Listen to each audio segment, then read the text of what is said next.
bersikap, bermuamalah, berbuat, sehingga dengan akhlak yang kita punya, ibadah-ibadah yang kita lakukan akan jadi lebih sempurna. Maka ibu yang dirahmati Allah, alhamdulillah kita belajar bagaimana akhlaknya Nabi kepada sahabat-sahabatnya. Kita pun belajar bagaimana akhlak Nabi kepada musuh-musuhnya. Kita belajar bagaimana akhlak Nabi bahkan kepada ahli keluarganya. Bagaimana Nabi menunjukkan kepada kita, khairukum li ahli wa ana khairukum li ahli. Orang terbaik di antara kalian, yang paling baik bahkan katanya, yang paling baik terhadap keluarganya.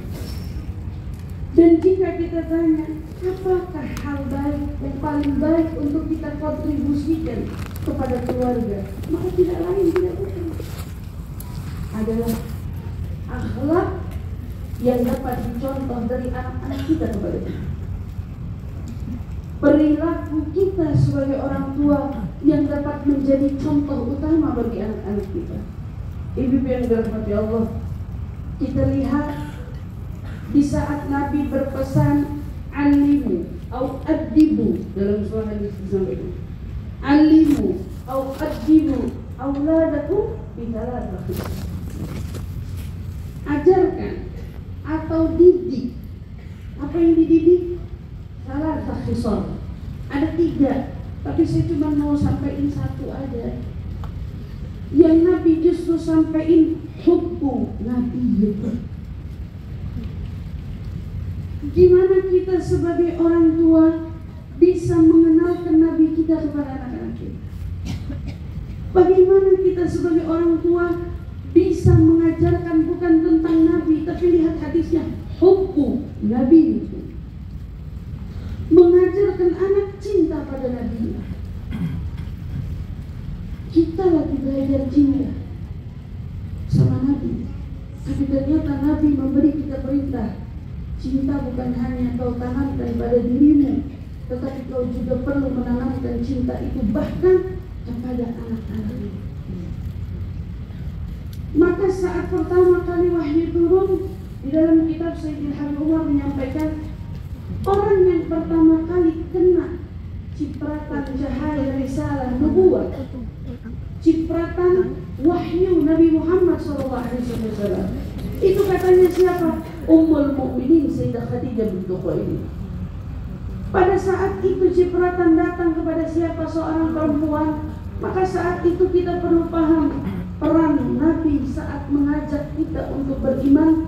Di situ ada peran seorang wanita pula yang mengajak kita untuk beriman. Makanya orang yang pertama beriman adalah dari kaum wanita. Maka ibu yang dirahmati Allah, kita dapat hal yang paling nikmat dari Allah. Jika ibu-ibu yang hadir di sini adalah orang-orang yang dianugerahi oleh Allah keturunan, maka kita perlu tahu keturunan bukan hanya sebagai penyejuk jiwa, tetapi hakikatnya keturunan adalah juga amanah yang Nabi minta kita sebagai orang tua bisa mengenalkan kepada mereka bagaimana cara cinta kepada Nabi. Kita dengar sebuah kisah pada saat Nabi pindah ke kota Madinah pertama kali. Saat itu Nabi tinggal di rumah salah seorang sahabat, Abu Ayyub Al-Ansari. Beliau tinggal di situ. Satu ketika ada anak-anak perempuan masih kecil-kecil. Kalau kita lihat anak-anak kalau ngefans sama orang gitu ya, senang sama guru misalnya, senang sama ustazah atau tokoh-tokoh yang dia senang dan dia gemari, dia akan berjajar menunggu. Dan ternyata di zaman Nabi, anak-anak kecil pun telah jatuh hati pada Nabi Muhammad SAW. Anak-anak kecil telah jatuh hati pada Nabi Muhammad. Anak-anak berjajar di depan pintu rumahnya Abu Ayyub. Apa yang mereka lakukan? Mereka bermain. Tapi saat mereka bermain, ada lantunan yang mereka nyanyikan. Nahnu banatu min bani Najjar wa ya habbaza Muhammadan min jar kami anak-anak kecil perempuan dari Bani Najjar, sungguh alangkah bahagianya kami bisa bertetangga dengan seorang Muhammad. Allahumma sholli wa barik alaihi. Bukan orang besar yang ngomong. Ini bukan orang akil yang dia sudah tumbuh dewasa, tetapi seorang anak kecil bisa melantunkan nahnu banatu min bani Najjar wa ya habbaza Muhammadan bin Jar. Mereka nyanyi sambil bermain saat Nabi keluar dari rumahnya Ayyub al-Ansari. Ternyata subhanallah, Nabi memandangi mereka seraya mereka semua berjajar berhadapan. Untuk apa? Untuk menunjukkan rasa sukacitanya mereka dengan hadirnya junjungan Nabi besar Muhammad sallallahu alaihi wasallam. Mereka melantunkan ahnu banatu min bani Najjar. Didengar sama Nabi. Apa yang terjadi? Nabi mendekat kepada mereka. Kepala beliau turun kepada wajah mereka. Dari sini kita bisa simpulkan ini anak-anak kecil. Nabi nundukin tubuhnya, mendekatkan wajahnya kepada mereka. Kalian tahu apa yang Nabi tanya? Atuhibbunani? Kalian cinta betul sama saya? Sebegininya kalian cinta sama saya? Ini anak-anak kecil. Atuhibbani? Kamu betul-betul cinta sama saya? Wallahi kata Rasul, demi Allah, Allah tahu isi hatiku cinta pada kalian. Wallahi demi Allah, qalbi yuhibbukum. Kata Nabi, demi Allah hatiku cinta pada kalian. Ibu bisa bayangkan, adakah anak kecil yang bisa jatuh cinta? Ada. Tapi mari sama-sama kita melihat bagaimana keadaan anak-anak kita. Apa mereka tahu Nabi? Apa mereka kenal sosok Nabi? Apa mereka sudah kita ajarkan bagaimana cara menumbuhkan cinta pada Nabi? Seberapa mereka ingin mengenal dan ingin mendekat kepada Nabi-Nya? Bukankah Allah yang sudah menyampaikan kepada kita, "Qu anfusakum wa ahlikum." Nah, setelah kita belajar menjadi hamba Allah, ternyata tanggung jawab kita tidak henti sampai di sini. Kita sebagai perempuan belajar jadi perempuan saleh. Tapi apa setelah menjadi wanita salehah, menjadi orang yang tahu bagaimana sholat, menjadi orang yang bagaimana tahu cinta kepada Nabi-Nya? Kita menangis setiap hari akan kerinduan kepada Nabi. Apa tugas kita berhenti sampai di situ? Ya Allah, tugas kita berhenti. Karena Allah katakan, "Du anfusakum," selamatkan dirimu dan keluargamu. Maka saat kita menengok hari ini keadaan anak-anak kita, maka kita perlu betul-betul lihat apakah kita sudah menjalankan apa yang Nabi pesankan pada kita. Alimu, au adimu, auladakum bidzalika khisal, hubbu nabiyukum, hubbu ahlu baiti, tambahlah cinta ahli keluarga Nabi. Apakah anak-anak kita kenal siapa Sayyidah Fatimah? Apa dia kenal siapa Sayyidah Khadijah? Apa mereka kenal Manil Hasan wal Husain? Mereka kenal siapa sosok orang-orang yang dekat dengan Nabi? Tanggung jawab kita. Baru yang terakhir Nabi katakan, wa Qur'an, wa hubbul Qur'an. Kenapa? Karena modal kalau dicinta sama Nabi, kenal sama keluarga Nabi, mau apa? Pengen jadi orang yang dekat sama mereka, pengen jadi orang yang bersama dengan mereka. Betul atau tidak? Betul. Kita kalau ditanya, kita rasa hari ini kita cinta sama Nabi, apa kita cuma mau cinta atau kita kepengen sama Nabi? Kita mau sama Nabi. Karena ternyata kita ngerasa kalau hanya cinta yang dirasa, tapi tidak mengantarkan kita kebersamaan kepada yang dicinta, betapa tersiksanya kita. Maka tanggung jawab kita sebagai orang tua, subhanallah, menyelamatkan anak-anak kita, menyelamatkan generasi kita. Ada seorang berkata, mau menghancurkan peradaban itu mudah, mau menghancurkan generasi itu mudah. Apa salah satu faktor yang membuat generasi menjadi hancur? Katanya, cukup hancurin perempuan-perempuan ini. Bikin para ibu tidak lagi peduli anaknya telah sholat atau belum. Bikin para wanita-wanitanya tidak peduli anaknya bisa ngaji atau tidak. Bikin para wanita-wanitanya tidak peduli anaknya bergandeng jalan dengan siapa. Bikin para perempuan-perempuan itu lupa akan tanggung jawabnya sebagai seorang ibu di muka bumi. Maka saat terjadinya hal tersebut, kau tahu, bukan anakmu yang hancur, peradaban hancur, generasi hancur, satu wilayah rusak hanya dengan adanya orang tua yang lalai terhadap pendidikan anak. Apa setelah itu? Tenang, mau bikin generasi hancur, lunturkan di dalam benak anak-anak kita takzim pada tokoh-tokoh ulama. Anak kita udah gak lagi tahu. Kalau dulu anak baru lahir, kita lihat orang-orang dulu dibawa kemana anak itu? Didatengin kiai, didatengin ulama, para habaib. Kita apa? Kita doain anak saya biar dia anak soleh, doain anak saya biar ini. Cari di mana tokoh ulama, itu anak dibawa berharap besar. Kenapa? Ada sampai yang berkata, jangan masukin anak kamu sekolah karena pengen mereka pintar dan cerdas, tapi cari sekolah yang bukan hanya mencerdaskan akalnya, tapi juga menuntun akhlaknya, nuntun dia punya pribadi.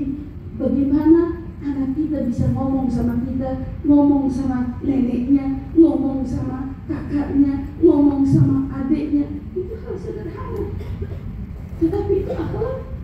Dan kita bisa sepakat hari ini, inilah yang terjadi pada kita sekarang. Dan kita pengen ngebalikin lagi. Kenapa? Kenapa kita harus balikin lagi apa yang Nabi pesan? Kamu lupa Nabi bilang apa? Karena kamu takut. Kamu nikah, tapi ada misi. Kata Nabi, banyakin anakmu. Kenapa Nabi minta kita banyak anak? Fa'inni mubahi bikumul umama yawmal qiyamah. Saya besok pengen bangga. Nabi mau apa? Bangga. Mau bangga punya umat banyak. Tapi sama-sama kita tanya diri kita. Lalu kita hitung dan kita ingat, sudahkah anak kita menjadi anak yang kiranya besok akan menjadi anak yang dibanggakan Nabi Muhammad? Anak kita yang hari ini kita tengok, alhamdulillah, kira-kira anak ini bukan hanya buat saya bangga, tapi anak ini juga buat Nabi Muhammad bangga. Anak ini bukan hanya anak yang menyejukkan jiwa saya, tetapi anak ini juga menjadi anak yang menyejukkan jiwanya Nabi Muhammad. Sebagaimana yang diharap, fa'inni mubahin bikumul umama yawmal qiyamah. Setiap dari kita kalau menyadari makna itu, Ibu, Rasulullah mau bangga sama kita. Rasulullah mau bangga sama anak keturunan kita. Rasulullah mau tunjukin siapa generasi kita hari ini. Rasulullah pengen bangga, tunjukin ke siapa? Di hadapan Nabi Adam, di hadapan Nabi Nuh, di hadapan Nabi Musa, di hadapan Nabi Isa, di hadapan para nabi-nabi lainnya. Ini mutakhir bikumul umam. Dan ini cita-cita kita semua. Kalau Sayyidah Rabi'atul Adawiyah bilang, saya ibadah banyak-banyak, saya pengen bikin menjadi orang yang besok bisa ditunjuk sama Nabi. Ini Rabi'ah, umat saya yang bikin saya bangga. Cita-cita Sayyidah Rabi'ah. Ayo kita tanamin cita-cita ini. Saya mau jadi umat yang dibanggakan Rasulullah. tapi saya juga mau mencetak anak-anak saya, anak-anak yang membanggakan juga Rasulullah. Anak-anak yang dengan didikan saya, anak-anak ini bisa membawa senyum pada raut wajahnya Rasulullah. Anak-anak yang bisa membuat kelak Rasulullah bahagia. Melihat apa? Melihat anak kita bisa datang memakaikan mahkota untuk kita. Anak-anak kita yang datang kepada kita memberi minum di saat kita kehausan, karena mereka ternyata orang-orang yang mampu memberikan syafaat bagi ahli keluarganya. Tidakkah itu menjadi cita-cita kita semua ibu dan bapak? Alhamdulillah, alhamdulillah, alhamdulillah. Maka ingat, Nabi pengen kita cinta, Nabi mau kita menanamkan cinta, tapi ingat Nabi juga mau kita menanamkan cinta di hati anak-anak kita kepada junjungan Nabi besar kita Muhammad sallallahu alaihi wasallam. Maka ingat, pendidikan, pelajaran semua penting, tetapi ingat al-adab fawqal ilmi, akhlak di atas ilmu. Dan kita mau anak-anak kita hari ini bukan hanya pandai matematikanya, bukan hanya pandai bahasa Inggrisnya, bukan hanya pandai dari sekolah-sekolahan yang ternama mereka belajar, tetapi mereka juga pandai bagaimana bicara dengan orang tuanya. Mereka pandai bagaimana berbicara dengan adik-adiknya. Mereka juga pandai mencerminkan perilaku akhlak baginda Nabi besar kita Muhammad sallallahu alaihi wasallam. Maka ibu yang dirahmati Allah, kita duduk di sini alhamdulillah, alhamdulillah. Ya insyaallah mudah-mudahan apa yang tadi telah kita dengar, Kak Emil beserta dengan mungkin kawan-kawan lainnya yang sedang membuat satu sumbangsi untuk dakwah Nabi kita Muhammad SAW. Sekolah yang dibuat sekolah sunnah. Saya beberapa kali melihat status story kegiatan daripada anak-anak itu. Anak-anak diajarin pakai sinar. Anak-anak diajarin bagaimana masuk ke dalam kamar mandi dengan kaki apa. Diam. Ini yang bakal bikin kamu senyum. Ini yang bakal bikin kamu bahagia. Ini yang bakal bikin kamu merasa terberuntungkan, merasa terselamatkan dalam generasi yang hari ini. Mungkin kita lihat banyak anak-anak yang keluar jalur dari jalurnya Nabi Muhammad, tapi ternyata mereka anak-anak kecil belajar siapa nama nabinya, di mana nabinya dilahirkan, dan mungkin perlahan-lahan insya Allah diajarkan pula bagaimana mencintai Rasulullah sallallahu alaihi wasallam. Maka rasa-rasa yang pernah ditanamkan pada anak-anak di zaman Rasulullah, kita pun berharap ya Allah mudah-mudahan rasa itu ditanamkan pada anak-anak kita hari ini. Anak-anak kita bisa juga merasakan kecintaan kepada Rasul sallallahu alaihi wasallam. Maka ya Allah, jika hari ini kita datang ingin menjadi orang yang dipandang oleh Allah dan Rasul, maka setiap kalian datang ke maulid Nabi Muhammad SAW, sertakan nama anak-anak kalian, hadirkan nama-nama mereka. Saat berdoa ya Rabb, jangan hanya pandang diri, tapi juga pandang anak keturunan. Ya Rabb, jaga mereka dari zina. Ya Rabb, jaga mereka dari minum-minuman keras. Ya Rabb, jaga anak-anak kita dari pergaulan bebas. Ya Rabb, jaga anak-anak kita dari etika-etika yang buruk. Jauhkan anak-anak kita dari pergaulan dan teman-teman yang buruk. Ya Allah, aku ingin mereka menjadi kebanggaanku dan juga kebanggaanmu, kebanggaanku dan kebanggaan Rasulmu, kebanggaanku dan kebanggaan semua para awliya sholihin yang mungkin merasa bangga dengan hadirnya anak-anak kami di muka bumi ini. Yuk sama-sama bantu visinya Rasulullah. Rasulullah mau bangga, ayo kita buat bangga Rasulullah. Rasulullah mau tunjukin siapa kita, ayo jangan malu-maluin Rasulullah.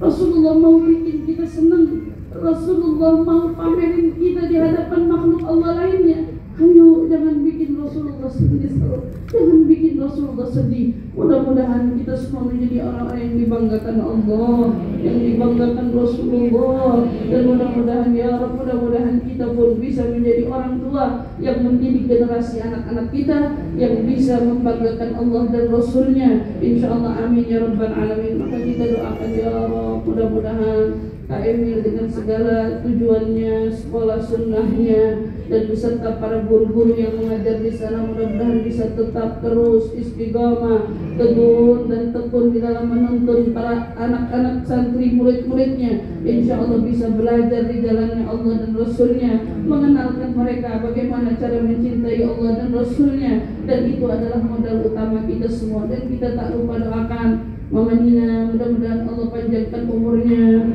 Allah sehatkan badannya, Allah berkahi setiap langkah-langkahnya, dan beserta segenap keluarga besar. Mudah-mudahan Allah Subhanahu wa taala kabulkan daripada hajat-hajatnya. Mudah-mudahan apa yang dilakukan ini ya Rabb membawa bahagia Rasulullah, ya Rabb membawa bahagia Rasulullah, ya Rabb membawa bahagia Rasulullah. Maka ya Rabb, sebagaimana kita kumpul hari ini ingin membawa bahagia hatinya Rasulullah, maka jadikan Allah kebahagiaan ini sampai di akhirat kelak. Jadikan wajah-wajah kami yang hadir di sini dan wajah-wajah seluruh anak keturunan kami adalah wajah-wajah yang esok saat Nabi memandang kami, Nabi pandang kami dengan senyuman yang lebar, senyuman di raut wajahnya yang bersinar dan berbinar. Dengan bangganya Nabi memandang kita semua. Ya Rabbi ya Rabbal Alamin, ala hadhihi niyah wa ala kulli niyatin salihah wa ila hadratin Nabi al-Fatihah. Bismillahirrahmanirrahim. Alhamdulillahi rabbil alamin, arrahmanir rahim, maliki yaumiddin.